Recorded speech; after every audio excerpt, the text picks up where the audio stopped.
I pledge allegiance to the flag of the United States of America and to the republic for which it stands, one nation, under God, indivisible, with liberty and justice for all.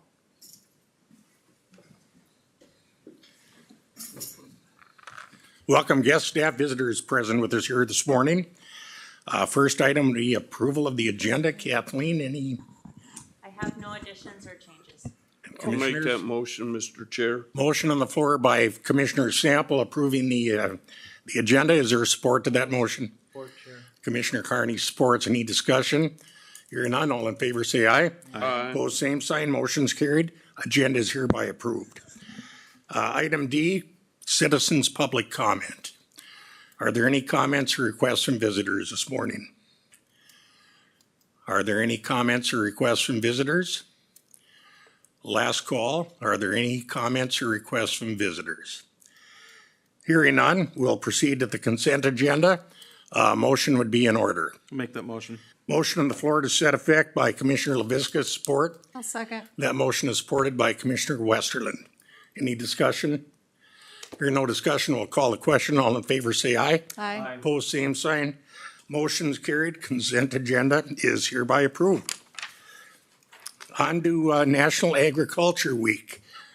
Dale Luick, I'll just call on you if you'd like to make a comment.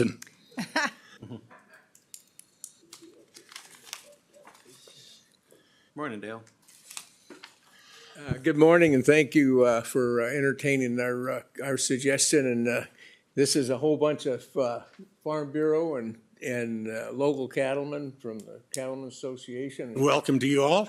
We got both John and Kevin here. They're both leaders in those two groups. So, obviously agriculture's been pretty fundamental for this part of the country, along with a little bit of wood chopping and cutting trees, and that's kind of what we do. Someday we'll be doing a lot of mining again. That's not too far away, I hope.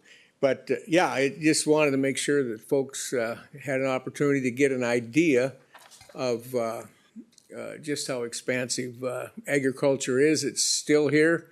You drive down the road, you see a few cows and a few soybeans and corn and that type of stuff. So, we really appreciate the opportunity for you folks to,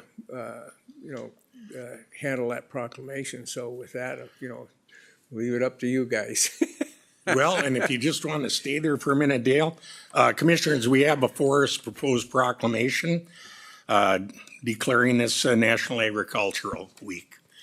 With that being said, I would entertain a motion. Make that motion, Mr. Chair. We have a motion on the floor to set effect by Commissioner LaVisca, support, I'll second. and that motion is supported by Commissioner Westerland. Comments, discussion, behalf of the board? I just think it's a sorry day in this county. When I grew up, between my house and town, there was probably 10 or 15 farms. Everybody had a few milk cows, cut a little bit of trees. Now I can get in my house and drive to town, and I don't see but one person still has cows. That's a scary thought to me. That's the only comment I got. Mr. Chair. Oh, Commissioner LaVisca? One of the big priorities I had when I ran for commissioner was really trying to foster a county that builds up our ag industry again, and because I think it's really important, obviously. So I appreciate you all being here, and I'm happy to be part of this proclamation. Did we call the question on the vote? Discussion. Larry?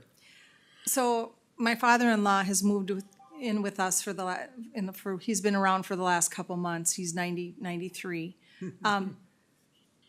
He always talks about, why doesn't Aitkin County do a little bit more for the farmers in this county?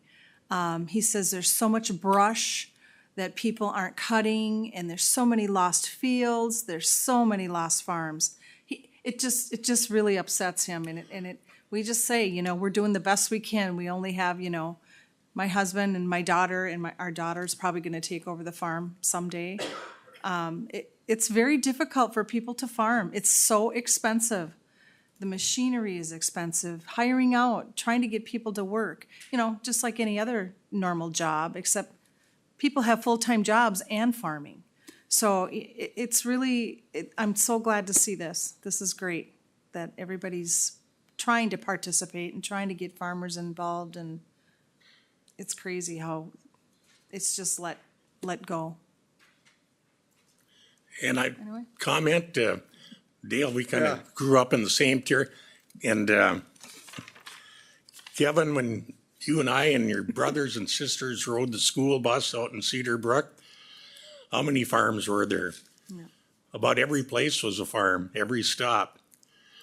And echoing what Commissioner Sample said and Mr. Western and everybody, it's, in a way, it's a sad state of affairs, but thank you guys for keep things going here. So with that, If I might.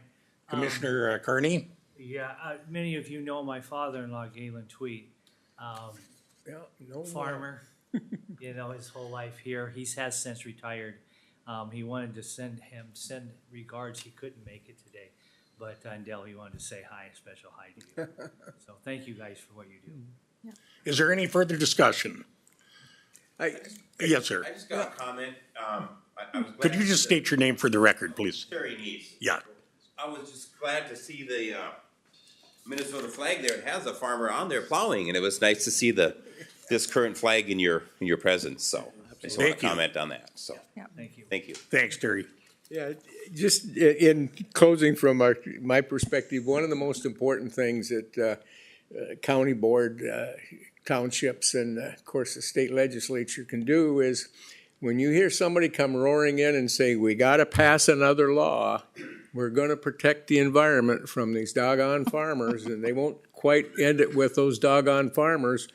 But as Commissioner Westerland said, one of the biggest challenges that we face is this continuous drumbeat of, well, we're gonna tell you how to do this and how to do that and how not to do that. So that's you guys are really the frontline defense on stopping that, at least at the local level. And yeah, one of the most terrifying things you can hear, I think, as an elected official is the scream for we got to pass another law because we're going to fix that. Well, sometimes it's a lot harder to unpass something that good intentions. But anyway, really appreciate it. Thank you. I know you guys got a lot of work to do yet this morning. Thank you. Hey, Dale. Hey, Dale. How many dairy farms do we have left in the county? As I recollect, I don't believe we have, we've got a couple of very small kind of local operations that are still milking a couple of cows, but we don't, as far as I know, we do not have anybody shipping milk directly out to a creamery or milk processing plant. I believe that number, for all practical purposes, is zero. When you talk about the kind of dairies we're talking about where the milk truck came and the milk went Well, I away. mean, I'm sure glad I didn't have to come home when I retired from the Army and go to the barn at 4 o'clock in the morning anymore. Beef was a heck of a lot better then. Well, here's the thing. A lot of us didn't come home right away because they shut the mines down over at Crosby, which was a lifeblood for all those farmers. So that went away, and then no more creameries. No sense having milk cows, although that's a hard life.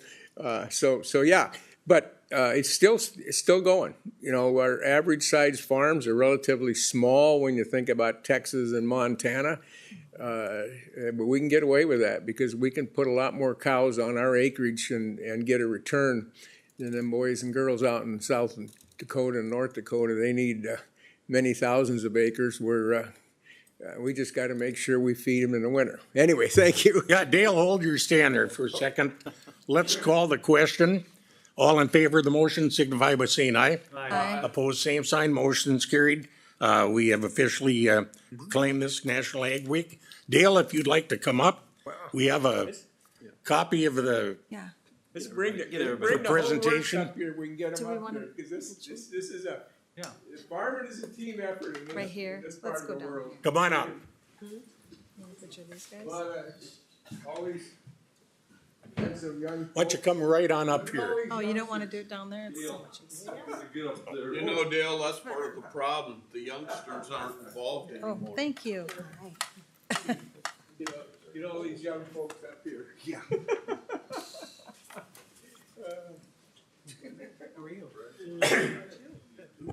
Oh, Do you want me to grab a copy? I guess I'm short. Oh, John, I couldn't, I was. We want to. Well, you're right. You're gonna have to over, it's gonna have to crowd in. We should be in the back or out of the picture. wherever you want to be. Stand off to the side, get you guys center. Kind of. Stand by my wife. Dale, come up here because you're gonna get You're getting shorter. Oh, my goodness. I don't know how long you go. Right, You guys that's are good tall. there. You're right there, just fine. Oh. All right. Okay. Well, thank you. Congratulations. You betcha. Good to see you. Thank you. Good to see you. Thank you all. Congratulations. Dale? Dale? Okay. Gotta deliver this. Gotta deliver this. More to agriculture. Yeah, long time no see. See ya. Look out, these systems. We need the best and brightest students. All the way from engineering, you name it. There's so much science and engineering. Getting more and more by the year. I'll leave it to you. Yes, I will tell you. Thank you. Hey, there you go. One last time. Oh, thanks. Good to see ya. Every aspect of our lives. No, I know, but Thank you. we try. Thank you. We're with you. Thank you. Thank you. Yep. Kevin's kids showed animals.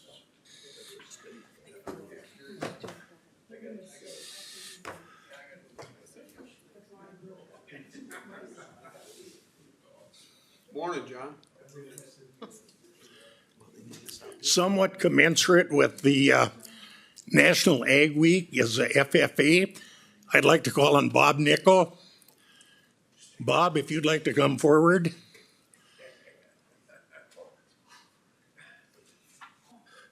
Good morning, everyone. I thank you all for inviting us in today, recognizing agriculture.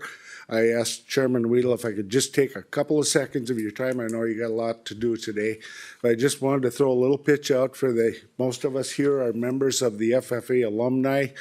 A lot of us were members of FFA when we were in school, but to be a member of FFA alumni, you do not need to be a former FFA member. And I invite all of you to join us, because if you look around this room, we're on the younger side of the agriculture in Aitkin County, and we need to do everything we can to, what we do is we help support the local FFA chapter of the young folks coming into the agriculture in Aitkin County. So I invite all of you, if you're interested, to join us with the FFA alumni, and anyone else in the community is sure welcome to join us to help support this wonderful. If you take the FFA chapter, the local 4-H, that's the guidance for the youth to the future of this area. So I just thank you once again and wanted to extend that invitation to you. You bet. Thank you very much, Bob. Hey, Thank you. Mr. Chair, I Yes, got one question for Commissioner Sample. you. Said you guys were the younger group? So my question is, do you guys have a curfew? Because if you got a curfew, I can't join you, sir. But if you don't, I'm in. We are the younger ones. Some of us are entering our second childhood. I guess we're gonna have a dairy. It does reverse. Well said, Bob. Thanks again to all the agricultural related people here this morning. On to economic development, Mark Jeffers. Welcome, Mark. Good morning, Commissioners. Good morning. Mr. Chair. I'm with you this morning to request today approval to submit a grant concerning childcare. If you recall the last meeting that we had, the update that we had where we did a nice job as a county getting a childcare center Unfortunately, our family childcare numbers are dropping, so we're still kind of at that net. I've worked with Brenda Butterfield over in HHS to come up with some ideas on some independent family childcare around our area, and we want to submit for the deed grant. It's up again. It's that one that we received 3 years ago, and we're able to help support that family childcare with that deed grant. So requesting approval or a motion to give me permission to apply for the grant. Commissioners, you've heard the request. I'll make that motion, Mr. Chair. Thank you, sir. We have a motion on the floor to set effect by Commissioner Sample, I'll support. and that motion is supported by Commissioner LaVisca. Any discussion? I got one question for So do I. Mr. Jeffers. Yes, sir. How many, when we started that grant system, how many of our daycares at home, in-home daycares, have we lost? Have we gained any, or are we losing? Or they get grants from us, and I know we readjusted it, Yeah. and one of them was my daughter that got lots of money from this county, Mm-hmm. and then turn around, and moved and opened my daycare over in Carlton County. That eats at me. Mm-hmm. And that was one we lost. I know two others, and I know a couple that are getting ready to retire. Have we lost, or are we gaining? Yeah, we are not gaining in family childcare, sir. We are losing in that. We are down to the projections for 2026, down to 11 childcare providers, family childcare providers, from 21 in 2020. So the family childcare is where the biggest need is. The losses that we're taking on have been from retirements. 2 have retired, 2 have closed, and 2 have moved out of the county. 3 just closed for other reasons, and 1 was upgraded to a center. So we're counting the one that moved in McGregor. Fortunately, and you and I have discussed in detail how to make sure our grants don't extend out into somebody that's going to take them elsewhere. None of those other places had grant activation when they closed. So, All right, thank you. yeah, you bet. Commissioner Westerland? So if and when they receive a grant, how much paperwork is involved with the state to prove that it's not fraudulent? That's gonna be huge It for is. any daycare. There is an abundance of paperwork now, Yeah. and I can only imagine what that's going to look like in the future, and probably should. So, Well, I think that's part of the problem. It's so complicated. There's so many people touching that, yeah, those pieces of paper that don't mean anything to, Yeah. this guy or that guy or whatever. So, if they simplified it, it went to one person was in charge. Like you're in charge here. Then the daycare, it's just, there's too many people Yeah. touching that piece of paper or touching those forms that they have to file, and they just go right into space. I don't know where they go. yeah, and you're talking about the family childcare providers, which Yep. is another one of the reasons why we're seeing less of them, because it's too such a much. huge number of different laws, regulations, things they have to follow. This deed grant is a pass-through grant. It comes into the county and we You disperse determine it. where it goes. That's the easy part. Yeah. And I might add, this did have the unanimous support of the Economic Oh, Development yeah. Committee. Yeah, absolutely. Commissioners, you've heard the recommendation. Do we have a motion? You already got that. We got the motion. Sheriff. Oh, we do? Yep. Okay, there's been a lot of talk and discussion going on today. Sorry. Let's call the question. All in favor, say aye. Aye. Opposed, same sign. Motion's carried. Thanks, Mark. Thank you all. On to adopting a resolution allowing the county auditor to act in the administrator's absence. Kathleen, any? Yeah, Dave and I just talked about that, per statute, when there isn't a county administrator, the county auditors, the clerk of the board, and so just to make sure that it's in official resolution and set, that then if there's any changes or the administrator is out, then I'm able to sign for him or be at the board and just kind of keep operations moving. I certainly personally support this very strongly. especially with Kathleen, with your experience and longevity with the county, things would be in good hands.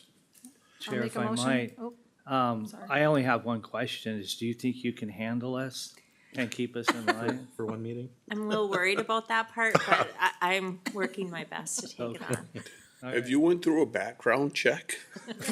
To check On your us? sanity to wanna do this? Yeah, Do we have a motion? I'll make the motion. Motion on the floor is set effect by Commissioner Westland, support. Support. Commissioner Sample supports. Any further discussion? All in favor, say aye. Aye. Opposed, same sign. Motion is carried. Congratulations, Administrator Pro Tem, or whatever you'd like to call it. Now I just need your direct number for complaints. On to County Engineer, John Welly. Welcome, John. Morning, John. Thank you. Good morning. First item that I have on the agenda today is to approve award of contract 20263. This is a contract for a grading and aggregate base project on Malmo Township roads, 2 miles of their roads leading to the Sugar Lake Public Access. This award was also at the previous county board meeting on February 24th, but it was postponed to this meeting. Mr. Chair, if I could, I would just like to provide a little bit of background information, maybe preemptively answer some You bet. questions here. You bet, John. So, as I said, this project is a township project.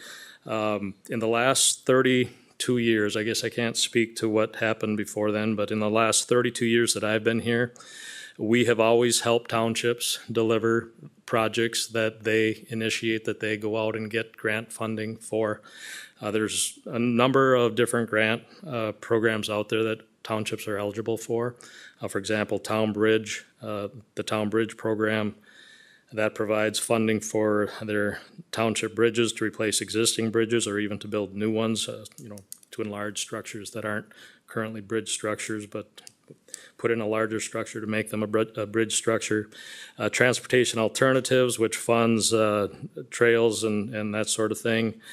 State Park Road Account funds, which provide funds to provide improvements on any public road leading to a public recreational facility.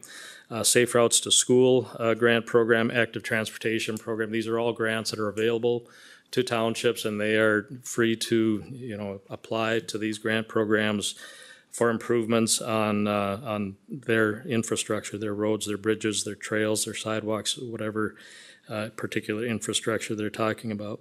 So since 1992, we have, my office, the county engineer's office, has assisted townships with 33 bridge replacement projects, with 5 trail projects or safe routes to school projects, and with 6 state park road account projects. So that's 44 total, a little better than one a year that my office helps deliver these township projects. So what is our role in these projects? Our role is to do the engineering and to guide the engineering decisions made by the townships and cities on this project. What our role isn't on this project is to initiate the project, to say this project needs to get done, to say we're gonna go out for funding, look for funding for this project.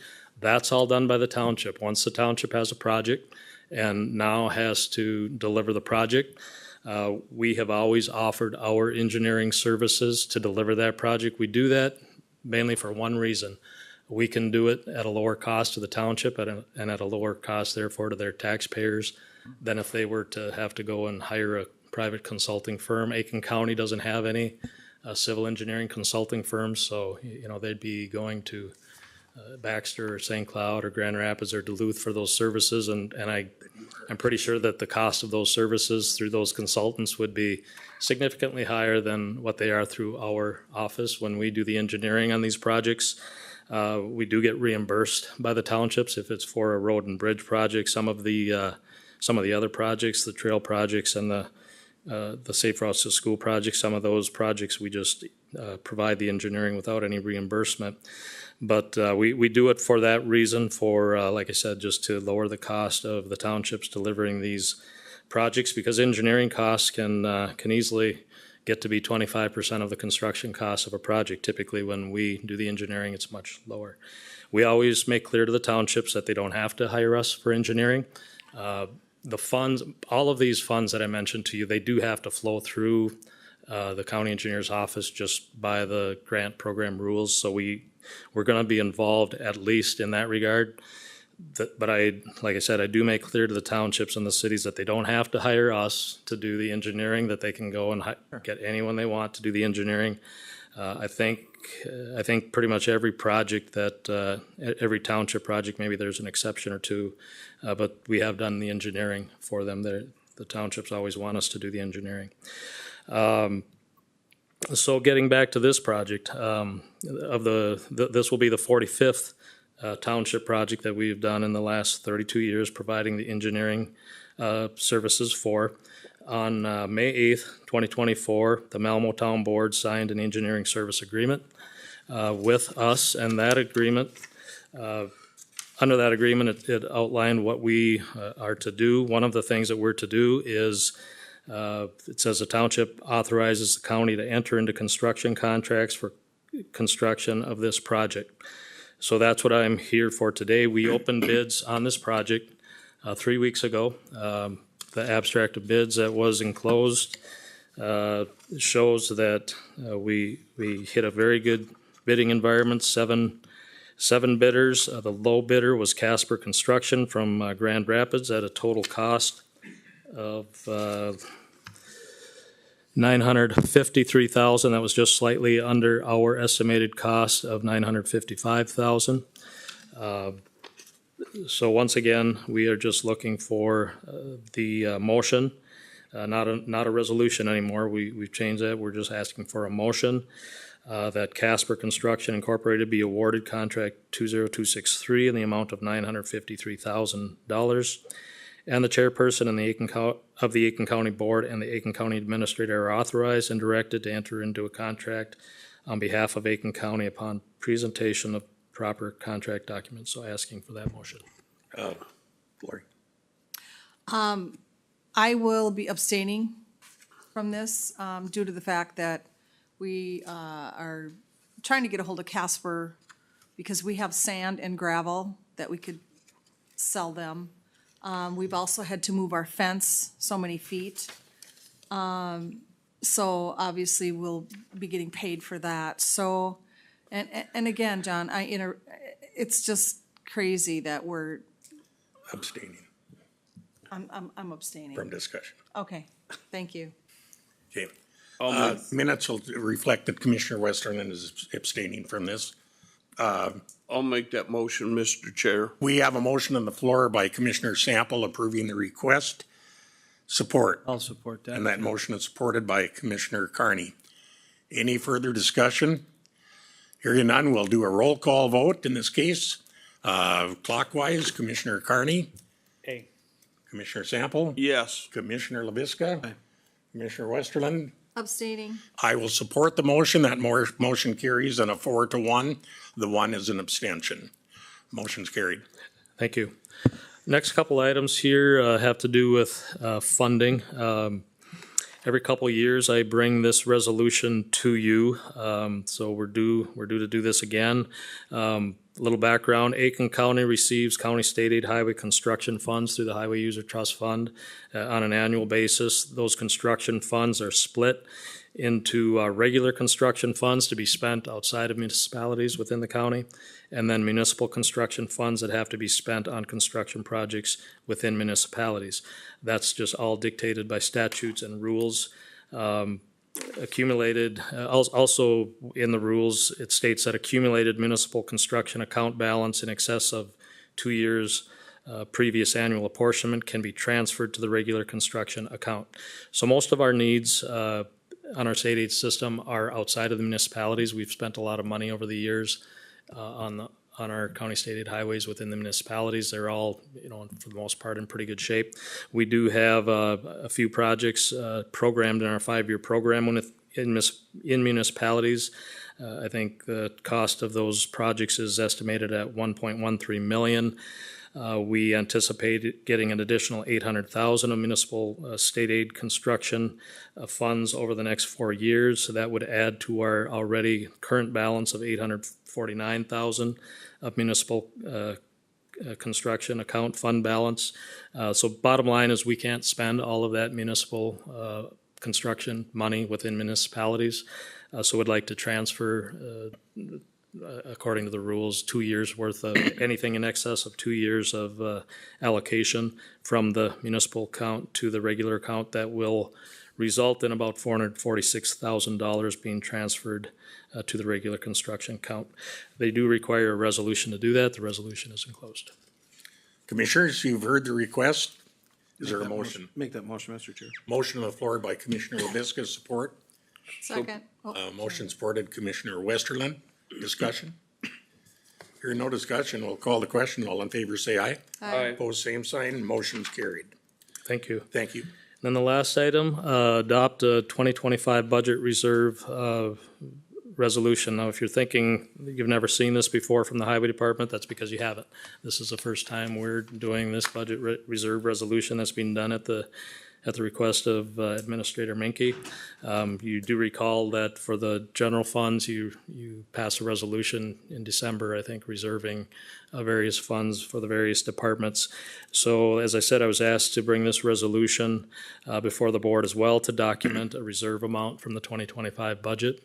I did ask if I could bring this resolution after the end of the year so that we could get actual year-end numbers, and that was, I think Administrator Minke thought that was fine. I actually maybe thought that's the way it should be done, so we can base everything on actual numbers.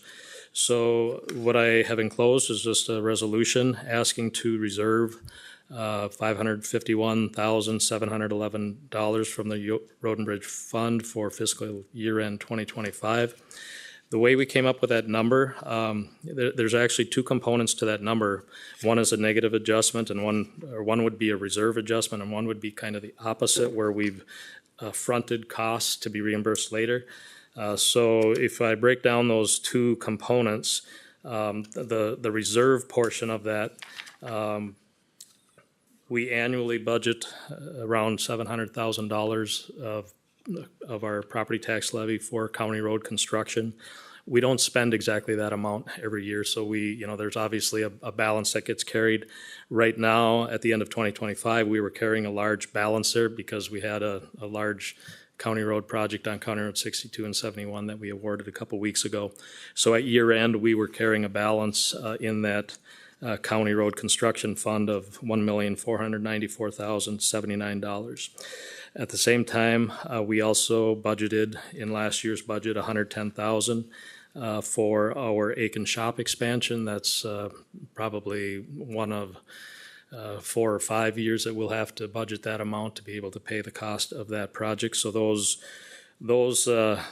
two figures are the figures that we're reserving. The money essentially is already in our fund, and the expenses will come later.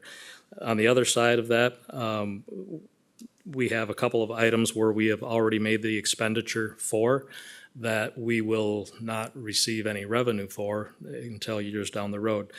Two items mainly. One of them is for tandem dump trucks. We purchased tandem dump trucks this past year.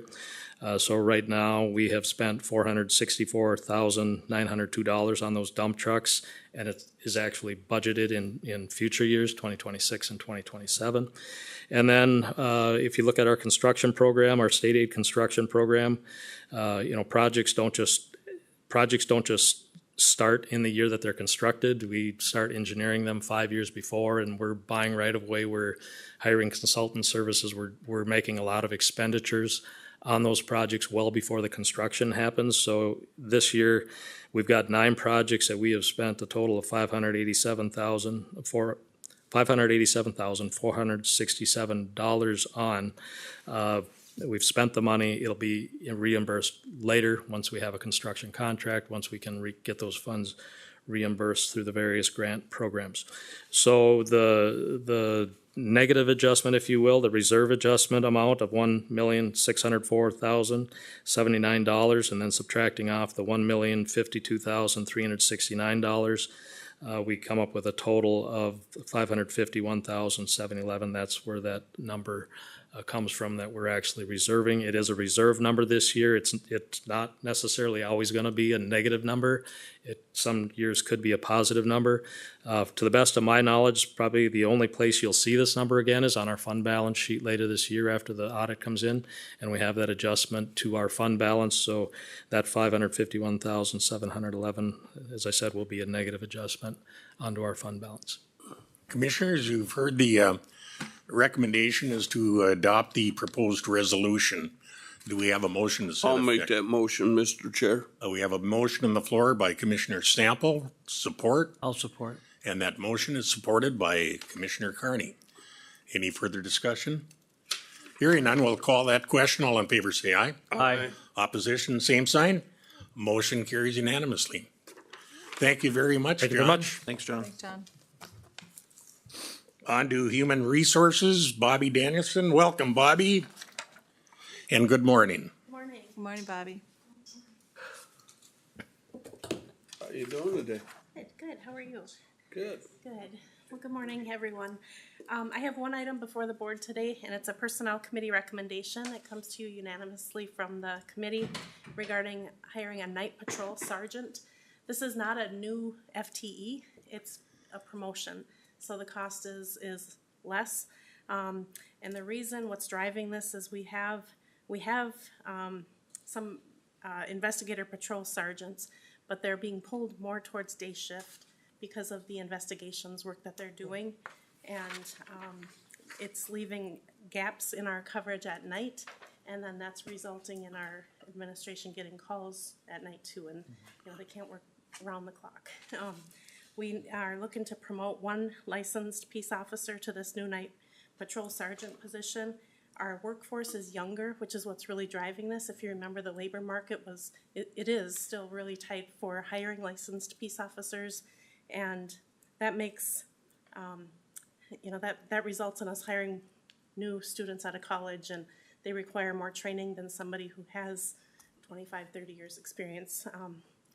Sometimes we're able to hire those, but our force right now is much younger than it used to be just 10 years ago. So the cost would be approximately $4,500 per year. Our partial year cost for this year is about $33.75, and we're looking for a motion to approve the promotion of an existing FTE to patrol sergeant within the sheriff's office. And as Bobby mentioned, Sheriff Gaida presented this in detail to the Personnel Committee, which henceforth had a unanimous support. Barring any questions, is there a motion? I'll make that motion. Motion approving by Commissioner Carney, support, Support. and that motion supported by Commissioner Sample. Any further discussion? Question? Commissioner Westerland? Bobby, do you know how many officers we have on staff right now? Oh, I'm gonna ballpark around 18. I could be off one or two. I don't have that with me. I think that's the most we've ever had. We have grown in that department. Yeah. Yep. Okay, well, I just don't know. Yep. The shifts, I know there's day shift and night shift. Yep. And I know do they still alternate, or do they get paid more to work nights, or? There's a shift differential. There's a shift differential? There are rotating shifts. There's a shift differential of $1.25 per hour if they work Okay. between 6 p.m. and 6 a.m. The Okay. issue is there's this gap in the night. Well, I'm just concerned that Yeah. there's just never, in the last probably 4 or 5 years, there hasn't been more than 30 people in our jail. So I know they're helping other entities, the city. Yep. We have an officer in Hill City, we have an officer in McGregor. Is that, we don't have one in McGregor? No? I don't know. Oh, they don't? Oh. The city, okay. you mean? Yeah, the school, the city, the school, the whatever. The city of McGregor contracts with the sheriff's department. They pay them. They Right. pay the sheriff's department to do it. Hill City has their own police force. Okay, And the township up there, Hill City Township, also pays the county a stipend okay. also. So just a stipend, not the full rate. Whatever services from my conversation with the sheriff, whatever services they provide, it's like, I don't want to use, it's prorated. He gives them a bill. Okay, because they don't work of- 24 hours, or They do work. Well, Are they on call? when they're out and about, They're on Right. call? or- they're on call. Right. and if I they mean, get and they're called up there- patrolling, Yeah. like the city of McGregor, they patrol that And Hill City. in Hill City, but McGregor pays them, To be in the school. but also Also for the responses. for the responses in the city. The entire police protection for the Exactly. city. Okay. And I'm Lori, just if saying, you it's would- not just one person. Yeah, though. if you would like the personnel committee to gather that information from the sheriff's Well, office it's for the just budget that and bring it to we you. don't know, I mean, I don't know. It's not out there how many police officers we have or how, you know, Yeah, we could invite Dan to a personnel committee it and just just seems like the jot the information down and the forward it crime out. crime rate is so different and so low. I mean, I read the IRs and if it happens in the city, there's a city cop and there's a county cop. I mean, they're working together, which is great, because it never used to be that way. The city was the city and the county was the county, even though the city's in the county. I mean, Yeah, And if I may just yep. illustrate a point of order, that we should keep the discussion germane to the motion Right, on the and floor. that's fine. I can The just, motion Other is, we're not hiring another person. I could call We're Heidi, doing a too. promotion because Sure. we need a supervisor to cover the night shift. Yep, yep. That's what we need. Exactly. Thank you. Further discussion? All in favor, say aye. Aye. Opposed, same sign. Motion's carried. okay, thank you. Thanks, Bobby. Have a good day. Thank you. Have a good day. You too. On to facilities. Da, da, da. Welcome, Jim. oh, Jim. Morning, Jim. Back again. Drum roll. Welcome to spring. Amen. So, just No. talked to a contractor that lives down by Mille Lacs, down south of Garrison, and they had roughly 8 inches of snow this morning, so. Yeah. Good way to start out. Well, we only had 2, so I count ourselves blessed. Exactly, Had 3. Oh, I had 2 at my house. And the day's not over. exactly. So, would you like to start with motor pool or start with the update? Start with the, just commensurate with the agenda. Start with the renovation update. All right, so the Health and Human Services building, we are moving quite quickly at this point now. We had some labor issues with sheetrocking and taping and mudding. Those have been resolved. Second floor is completely, the sheetrock is hung, it's all taped, mudded, and the painter will be wrapping up there today or tomorrow, painting that floor. The ceiling grid guy is in there today, starting to hang ceiling grid. Next week, we have tile starting up there. So the finishes are starting on second floor. First floor, they have about probably a little over a third of first floor hung, taped. Mud will be completed by tomorrow afternoon, Thursday morning. And then the painter will move right down there. Ceiling grid will follow. Tile will follow that. So it's things are starting to move along pretty good. Sheetrock will be finished on first floor end of this week, first part of next week. And then they'll move to the basement, which will take them maybe 2 days to hang the sheetrock down there. So it's going quite quickly. Window replacements will be wrapped up by the end of this week. We will start replacing doors on the exterior next week. Except for, there's 2 that we use for construction doors. We're gonna hold them out obviously until close to the end because contractors are known to be careful with everything that they touch. And so we're keeping the old doors in there till the bitter end. But yeah, things are moving along. If you remember how the bidding process went, there was things that were bid out and then there was things that were county, taken care of by the county. Furniture was a big one. That budget has been, we stayed under budget. All the furniture is ordered. Awesome. Middle of May is when that is expected to start getting brought in. They will start with second floor, bring in, they figure it'll be about 2 semi-loads of furniture on second floor, and then they'll go down to first floor, put it all together, get it installed. So that'll take, they said roughly 3 weeks to do the building, to get it all in here, get it put together, get it placed, get everything hooked up. So we're kind of looking towards the middle of June as a completion date. That date is just kind of in flux. Like I've told Sarah several times, it's kind of nice because we have a little bit of leeway. We can get everything wrapped up, get all of our punch list items done, everything like that before we move the people in. But that is kind of the track that we're currently on, so. Sounds good. We have a rooftop unit that was scheduled to be delivered the middle of February.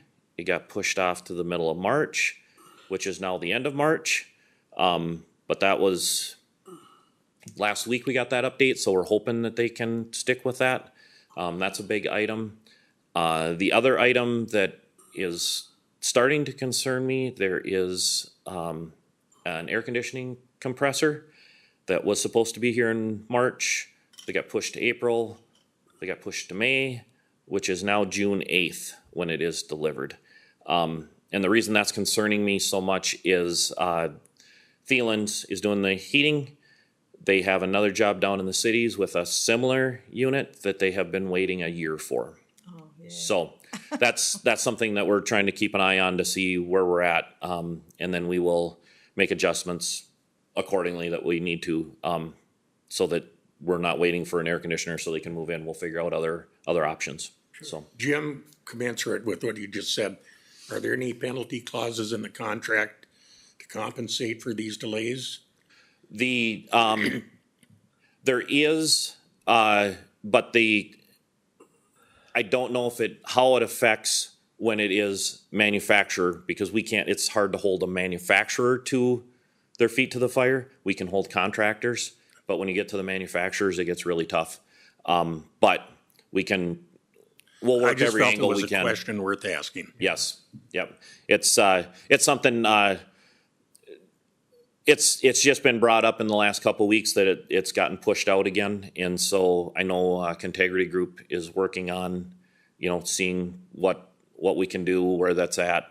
So, yep. But Keep us other than that, on that. Yeah, we'll stay on top of that. But everything else is going good. Budget is holding right there where it was proposed. We're doing well that way. Like I said, as far as construction timelines, everything seems to be holding. So that's, once we get into finishes, you kind of know where you're at, and we're heading down that road real quickly here. So great update, Jim. We appreciate it very much. Mr. Chair, if I may, is there any unforeseen hiccups that you can think of? I mean, the air conditioning, I understand that, but like, as we're getting the sheetrock done and IT. Everything, all of electronics that have been ordered for the building, a lot of them have already showed up. We are storing those. Such things as appliances, those were going to be owner items that were supplied. Paula and Sarah did an awesome job right around the President's Day sales that you always see, and they picked up some stuff and got it shipped. So I've got that stuff stored already. So yeah, we're actually, a lot of the items for finish are either on site or contractors have it in their warehouse, sitting there waiting to go in. So, and what about the elevators, Jim? The elevator was scheduled to start getting replaced the 1st of April. I got a call from the elevator company and they said, we are going to end up in a bind at that time of the year, but all of their equipment they had it in their hands, and they asked if they could come in early. So I said, as long as you protect the new finishes and we are allowed to use the elevator to get ceiling tile, ceramic tile, things like that up to second floor and down to the basement, I said, we can work with that. And the elevator company said, absolutely. So we were supposed to get final elevator inspection this week. The elevator inspector is not available this week. So if they can't get the elevator inspector from somebody else to come in this week, it'll be next week that'll be inspected, and so it'll be ready to go. So, all right, thank yeah. you. So no, we're in good shape with that. And and like I said, once we start on the finishes, your big surprises kind of go away, and that's good. it's always scary on remodels when you first start tearing into things because you know you're going to find stuff, but we've We're done well. past that point. Yeah, we're past it, so that's a good thing. Great update, Jim. Thank you. On the motor pool. All right. So the when you look at job descriptions, the bottom thing always says other duties as assigned, and motor pool is one of those things that I got assigned, but I've got to give a shout out to Christy in the auditor's office. She has taken over the paperwork side of the motor pool and does an awesome job.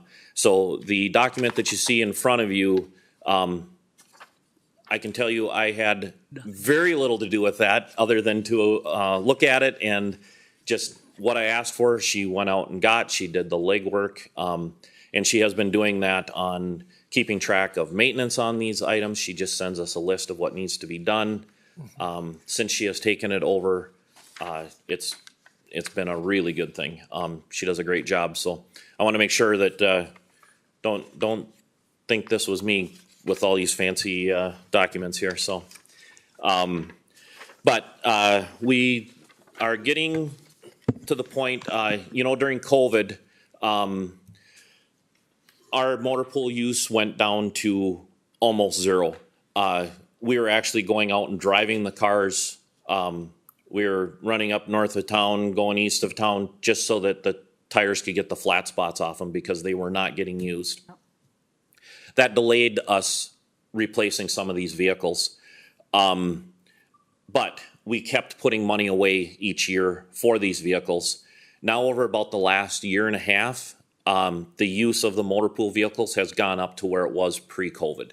So at that point, it's like some of these vehicles, as you'll see, one of them we're trading off is a 2016, is 10 years old.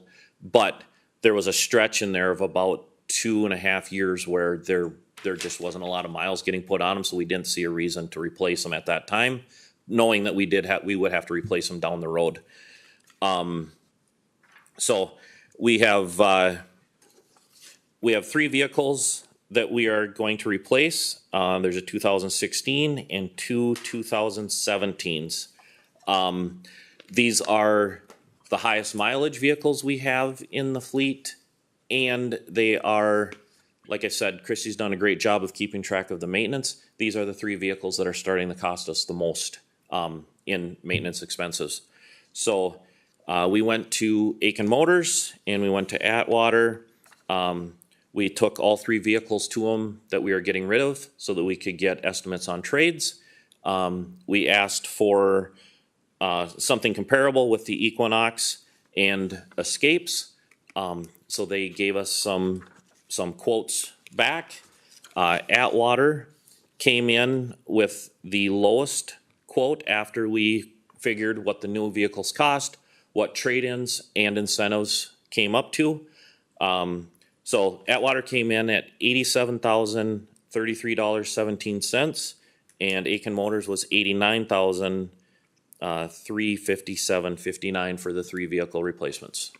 So they're two very close, good estimates, and so my recommendation is to go with Atwater to trade the 3 vehicles off and get the 3 Chevy Equinoxes. Commissioners, you've heard the recommendation. Barring any questions, is there a motion? I'll make the motion. Motion approving the request by Commissioner Sample. Support. Second. Motion supported by Commissioner Western. Any further discussion? Hearing none, we'll call it. All in favor say aye. Aye. Opposed, same sign. Motion's carried. Thanks, Jim, and thanks to Christy in your office, Kathleen. I will let her know. Absolutely. That's Yeah, awesome. she does a fantastic job. She keeps us on her toes to make sure we get the stuff done. She sends me a list every Monday or Tuesday morning that we have to get out here and take care of this stuff, so it works good. Great. All right. Thank you, Jim. Thank you. No, the Maverick is back. On to an update on the Washington, D.C. trip, the NACO conference, Commissioners LaVisca and Commissioners Carney. The floor is yours. Right, sir. Well, I started off, first off, it was a really good trip, a lot of good information brought back. I was actually on two committees now this year. I got onto a steering committee between last year and this year, as well as the Rural Action Caucus. So just real quick, I started off with the Agriculture and Rural Affairs Steering Committee, is what I got onto. Just some quick updates there. We go over the federal legislative priorities, obviously. We get some updates. So just some high level, the more pertinent updates to our county. We got updates from, where's he at here? Okay, the Farm Bill reauthorization. So that's a really heavy push at the federal level, is getting that Farm Bill reauthorized. We heard from Josh Stull, who is the Majority House Committee on Agriculture Professional Staff. He just kind of went over the things where they're hung up between Republicans and Democrats on getting it filed. He said that in an election year, they're usually pretty pessimistic about getting things like this passed, but in this case, he's actually really optimistic about getting it through.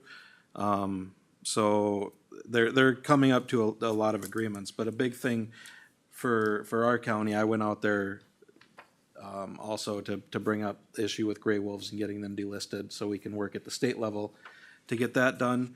Going through the Farm Bill reauthorization here, I do have an email in with the agriculture liaison for the House Majority staff on some questions with Title I commodity for the Farm Bill.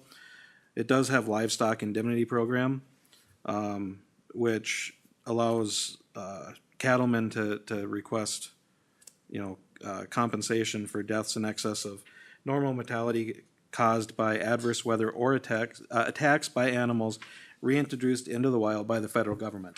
So my question is the fact that these gray wolves have been listed as endangered for so long, their population's back, can that be included as being reintroduced into the wild by federal? So she was gonna check on that. She said that could actually be a little loophole. So, Well, we got paid when we had a wolf. not enough though. No, it's obviously it's not enough. Right. So But any more then they compensation? tax you on it too. Oh, okay. Don't forget that, even though I did your not know that. farm. Well, a big thing, a part of that discussion is it's not just the animal you lose. So I had a story from one of my constituents who lost The calves. a mother. Yeah. So you lose that quality calf as well when Yep. the mother can't. Well, ours was So- pregnant. Right. But we Yep. didn't get So you anything don't get any back. compensation for the calf. So anyways, there's a lot of work being done on that. We did get, along the same lines, Commissioner Carney and I did get a meeting with Senator Klobuchar. We had to split our time with Carlton and St. Louis County, so we got a little bit. But I did put a plug in for getting the gray wolf delisted. She did say that she's in favor of it and has a bill on the Senate side. Oh, But the two bills, the House, the one that passed in the House and the one they have in the Senate aren't seeing eye to eye. But she said maybe there's a way to get a provision into the Farm Bill if it doesn't make it anywhere else. So something that she can work on. I did thank her, Commissioner Weedle, on your behalf for the work she did in the airport. Oh, thank you funding. very much. Yep. Thank you. Okay, so that was the big thing on rural agriculture, was they're really trying to get that Farm Bill reauthorized. Rural Action Caucus, a lot of information on zoning and land use for things like AI data centers, rural energy, and a thing that I noticed that was surprising to me is the rural counties at the federal level, nuclear energy is not a dirty word no. to other states. Therefore, this is a Minnesota administration problem. So I think working to get this nuclear energy back is a big thing for us. And at the federal level, they are pushing nuclear energy. We're California 2.0. Right. Yeah. So they're So, talking about rolling blackouts in the Right. next 4 years from They are. now in Minnesota. because we don't have the energy, we don't have the grid for it. So, nuclear energy is on the federal priority list, which is a plus. And there was one more from Rural Action Caucus. Oh, the U.S. Department of Transportation. So with our road, like, going through Aitkin right here, that's a federal highway. So they're working on trying to release more funding to the rural areas, the rural municipalities, to get their roads fixed through towns. Because again, it's not just in Aitkin County or in Minnesota, it's a federal problem with roads going through towns for federal highway.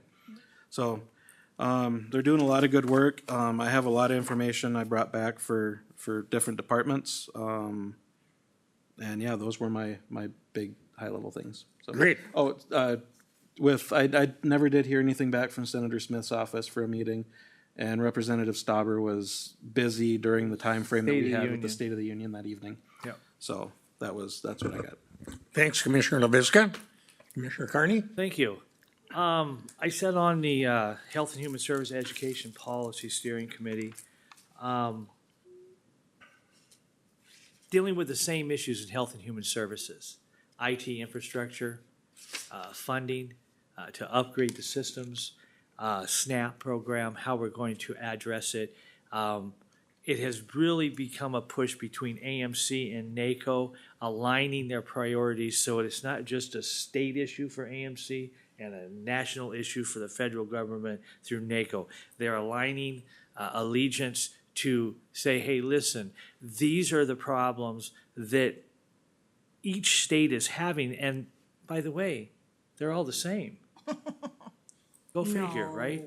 So great meetings in there.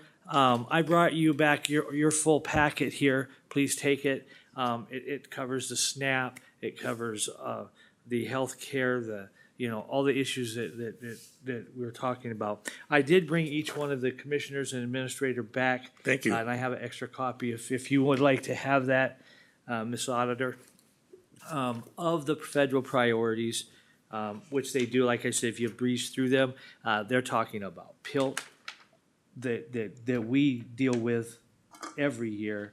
And then quickly, that's for NACO, but the AMC conference went very well. Also, it was just right behind the other one.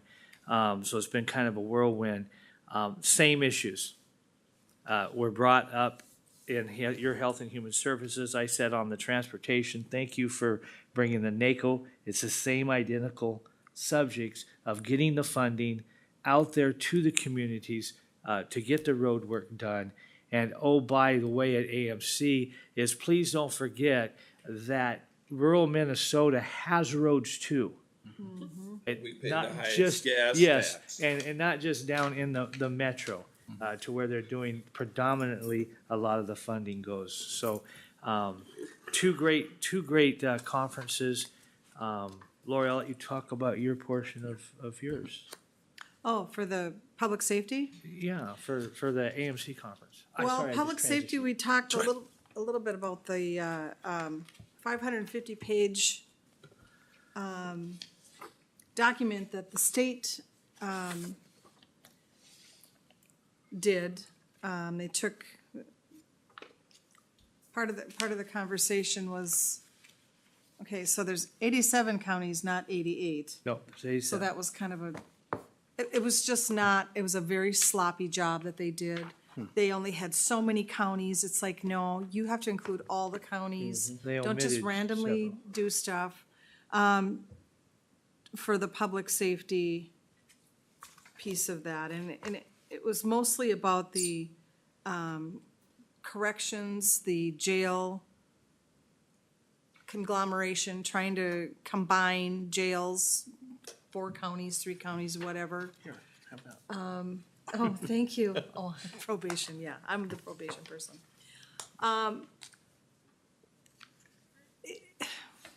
We have to do it over, and I think AMC should do it, and I think they should they will do a much better and thorough job and correct job. And just a reminder that the age for the delinquency jurisdiction went from age 10 to 13. Blah, blah, blah. We had the, oh my gosh, I can't think of his name now. From corrections from the state. Paul? Is it Paul? Mike? I can't remember. Anyway, the commissioner, The DOC? DOC. I know, it's like, usually has his dog. If you hadn't asked. Yeah, I know. He tried to explain the reasons why things were happening the way they're happening, and everybody's in the same boat, and no real answers, no real. Was he able to give an explanation why they wanted to allow violent criminals out early? No. Okay, I didn't think He so. did, nobody brought that up even. Interesting. Oh, should have texted me. I would have been happy to bring it up. Anyway, do you want me to continue? Or? Yeah, you might as well. Okay, so MRC met that Tuesday We had Senator Rob Kupek. He was a wealth of information. He sits on the Ag, Veterans, Broadband, Rural Development, Health and Human Services, Higher Education, and Labor. You know, just kind of telling us all what we should do and what we shouldn't do, which was not very fun. Bianca Vernig was there. She is in charge of education finance, election finance, and government operations, human service finance, and policy. She's a great speaker. She's a very intelligent woman. I mean, she's just very, and she's willing to work with anybody. We had a few that also didn't show up, but they were having caucuses that day, so we were lucky to get who we had. They had caucuses the whole time we were there, so. Other than that, you can, if you want, I can send you the list of priorities we have for that. We had dinner at Mancini's, Great. on Wednesday for the, Legislative. yeah, not for MRC, for N Club and ACA. N Club is Northern Counties Coalition, and ACA is Arrowhead Counties Association. I'm learning to stop doing the acronyms. There are so many acronyms. It makes my head spin. Let's see. IGO was there. Farnsworth was there. Hauschild was there. There was a few other, but those are the ones that kind of sat around our tables. So, you know, they were just very thankful they didn't have to go home to their microwave dinner. their microwave dinner because they all, you know, they're not Metro, so they don't get to go home and eat a dinner. So, but anyway, they went to their little apartments and they were happy to have a nice steak. And otherwise, that's really all I had. Okay, Thanks. thanks, Lori. We'll just continue. Travis? Continue on. Okay, I just, all I had was the library board yesterday. We just went over some, they had their, both state and federal library lobbying days, and they said that those went pretty well. They did meet with the senators and the representatives, most of them within our areas of the library. And I mean, they just, you know, lobby for continued state funding. And that was really the brunt of the conversation yesterday. So that's all I had. Thanks, Commissioner. Commissioner Sample? AIS, Mark, we need to have a meeting and you can't call the day before or send an email out and say, we got a meeting tomorrow. When I already have meetings scheduled for this afternoon, it ain't gonna work for me. HRA, I went to the meeting with them, my first meeting, and we talked about HRA's mission statement. It's twofold. It's not just Section 8 housing, it's also affordable workforce housing. And Teresa told me, oh, I agree, but I don't know how to do it. She said, I'm just learning that part. So I called Congressman Stauber's office. He'll be here on the 31st of March to meet with her. Sweet. That's awesome. And we can start working towards workforce housing. And that was the gist of that. We had our Natural Resources Board yesterday. A question. So Yes. what are you thinking for workhouse? Are you thinking like the Tamarack area? No, we're talking about the whole county, Okay. Lori. Because I just think that, I mean, with all that stuff going on over there, there's not that much housing over there. Well, that's why I've went and talked to some of my constituents, and we've talked about it on the Economic Development Committee. Okay, good. I found a 40-acre parcel that they're going through. The city's already talking about annexation. That'll add about 40 houses. I've also found another spot of 20 acres that he wants to build. Yeah. That's good. Not because- really apartments, but like duplexes. Like Mark, after I talked to you, he wants to put duplexes in over there. Good move. So Good bang for hopefully, the buck. Or even townhomes, single-level townhomes. And my thing is, hopefully in the next 3 years, and between McGregor and Tamarack, we're gonna add 50, 60 Good. homes. But the problem we're having is the sewage systems and the water systems. They're not big enough, so that's a whole other thing that I'm working, trying to get state and I know all federal about funding it. None of for. my district has city water or city sewer, and to build something that extravagant, Well, and here's the thing that really stinks. The city of Tamarack put a new sewer system in 4 years ago. It was recommended by the MPCA. It was pushed to get this. They bought it. That new system is failing. They're getting fined $38,000 a year by the same government agency that pushed it. So we went and talked to Wright across county lines, and we're trying to get them to do a joint system yeah. between, but the economic development guy over in Carlton County, he went to Wright and shot it down and said it was only for Talon, when Talon wouldn't have used it, so. So what? It's their people that are gonna be working there too. Well, so that'll be a fight coming up. Is the county involved in that? Is Carlton County involved in it? Well, Mr. Reed thinks that his guy walks on water, Yes, he does. so. Oh. Okay. But my NORAC meeting last night, Mark was there. The main thing that came out of that was the snowmobile season. They only had really 2 to 3 weeks of good snowmobile, where the trails were good. So a lot of the snowmobile traffic was down.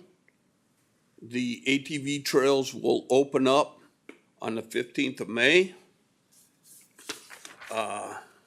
The trail that you guys are working on the ATV committee, the DNR is fighting them hard. Yep. And wants them, they don't want it to attach, to connect to their state trail through their state thing, so they're gonna end it on a county road. Porcupine. The other thing that they talked about there last night was the forfeitures. They had 13 tracks, 5 were repurchased. 8 tracks went up for auction. They sold, they went back up again for sale, and they sold one for more money than what it was offered. Of course, that was Mike's City of Palisade. I think the water or something happened there. But that's all right. We made more money. Sure did. If there's no claim. Huh? If there's no claim. Right. Yeah. Oh, And on this property, there probably won't be a claim. Because there's 3 liens against it already. So the county recovered in back taxes, fees, interest, penalties, $32,945 off them properties. And plus the additional expense to the county staff for their time, certified letters, et cetera, of $2,199. So it was a good thing. It was a good deal. And the other thing I will say, I was down at the state capitol twice last week. I met Commissioner Kearney down there at the Capitol with the commissioners, and we had to conquer and divide. Sarah and Dave went to Igo's office. We went to Farnsworth. Yep. That was on Wednesday. Monday, I was down there. Oh, and on Wednesday, I have a young lady that's 19 years old. Fantastic. That's totally interested, and she's always asking me how the county business goes. So I had her job shadow me.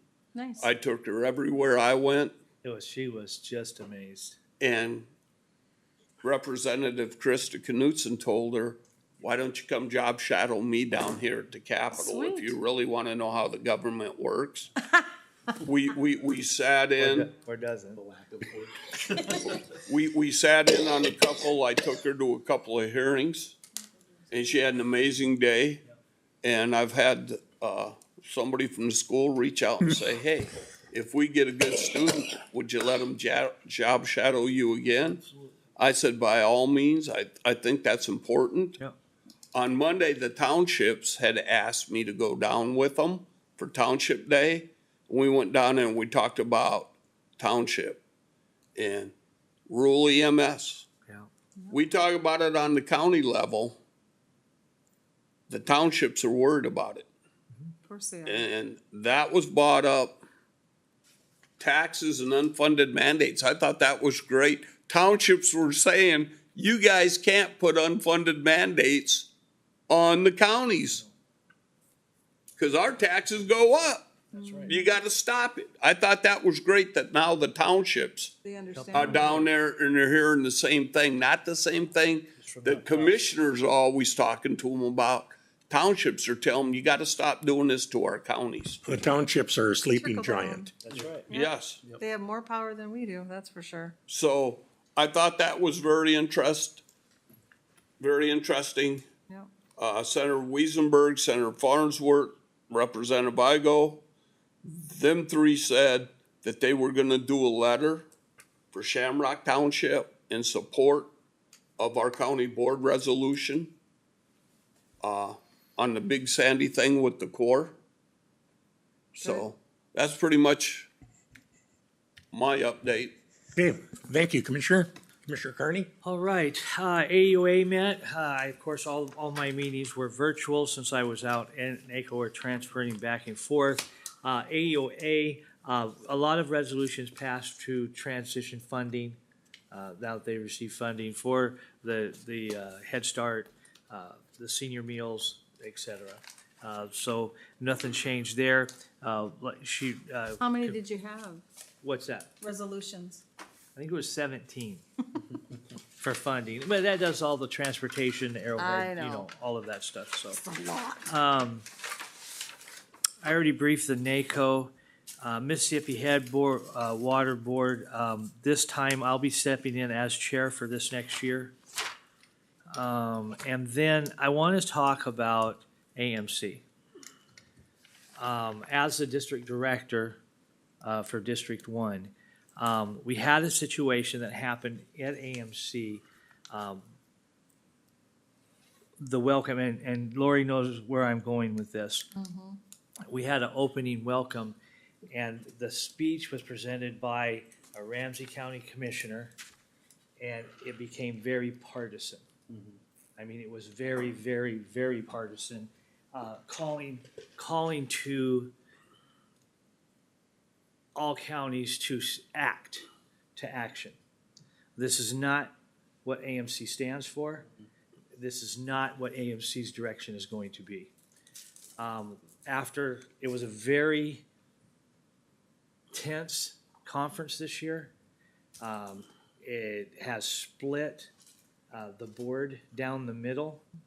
And there was some conversations at the end of the conference. We had a district meeting, or excuse me, we had the executive board directors meeting along with all the district directors. And we let them have their say. And now at the next meeting, we're going to respond.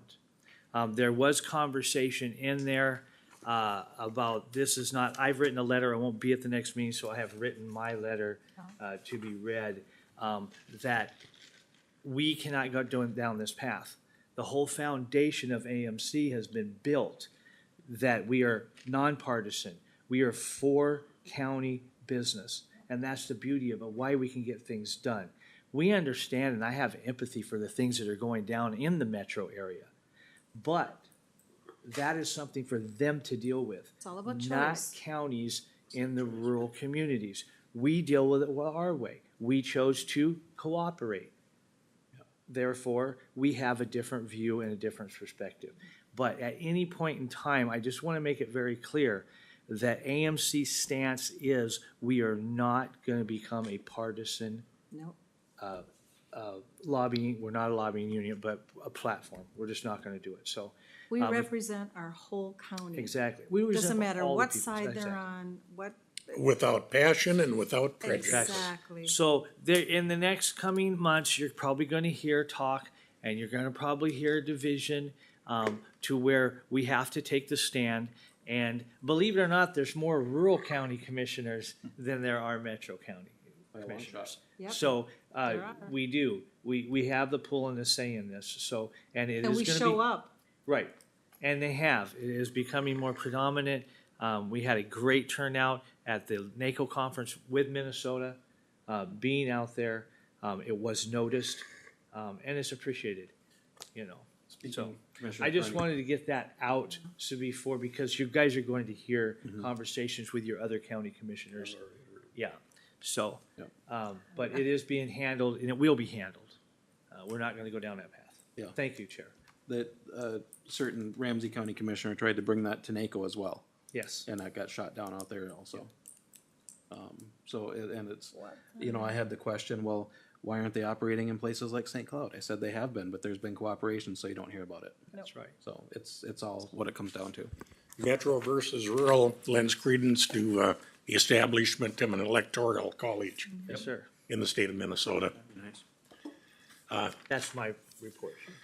Before I go on, I just want to extend a special thanks to Commissioner LaVisca, Commissioner Carney, for taking the time out of your very busy schedules away from work to fly, go to Washington DC to lobby on behalf of the counties, in particular Aitkin County. So just want to acknowledge that. Thank you. As far as updates, Personnel Committee, you've heard, we've dealt with that one. Economic Development Committee, same thing. The Aitkin Airport, things are going pretty good. In our CIP, Capital Improvement Plan, there's a need for new hangars. We're moving that up. Commissioner LaVisca, thank you for acknowledging Senator Klobuchar and our gratitude towards her. The money was essentially in our hands for the new runway. It just didn't pass through the White House. But in our CIP, we're looking at new hangars. It's a source of new revenue. There's a need for it. So we are coincidentally applying for a congressionally directed spending funding on the Senate side. The House side is pretty much done. The House side is limited. So we're going for the congressional directed spending for new hangars on the Senate side. And that usually comes to fruition sometime early fall, September, October, somewhere in there. That was the Aitkin Airport. Health Human Service Advisory Committee had a full house. We haven't had that for a long, long time. New members, Amanda Voller from District 2 and Mary Kuamu representing District 4. And from District 3 was Nicole Ulrich, all of which were in attendance, either virtually or in person. And the main theme was a presentation on Minnesota Adult and Teen Challenge. And that was Camille Lartige. I had to, it's like a French spelling. But and she is the regional director of this. She gave a very impassioned speech presentation on their quest for recoveries, the success story. It was We've had them at our church. very touching Yeah. and a good group. And that, my fellow commissioners, is all that I have. Hooty-hoo. Is there anything else? Not, the motion to adjourn would be in order. So moved, Chair. Commissioner Carney moves adjournment. Support? Support. Commissioner LaVisca supports. All in favor, say aye. Aye. Opposed, same sign. Motion is carried. This meeting stands adjourned. Thanks to everybody. Thank you, Kathleen, for Madam you're welcome. Administrator Pro Tem. Way to go. All that's yours. Thank you. I even brought you the pamphlet that we went through off the, Back that to committee. election. Awesome. Right there, so you have all of As of yesterday.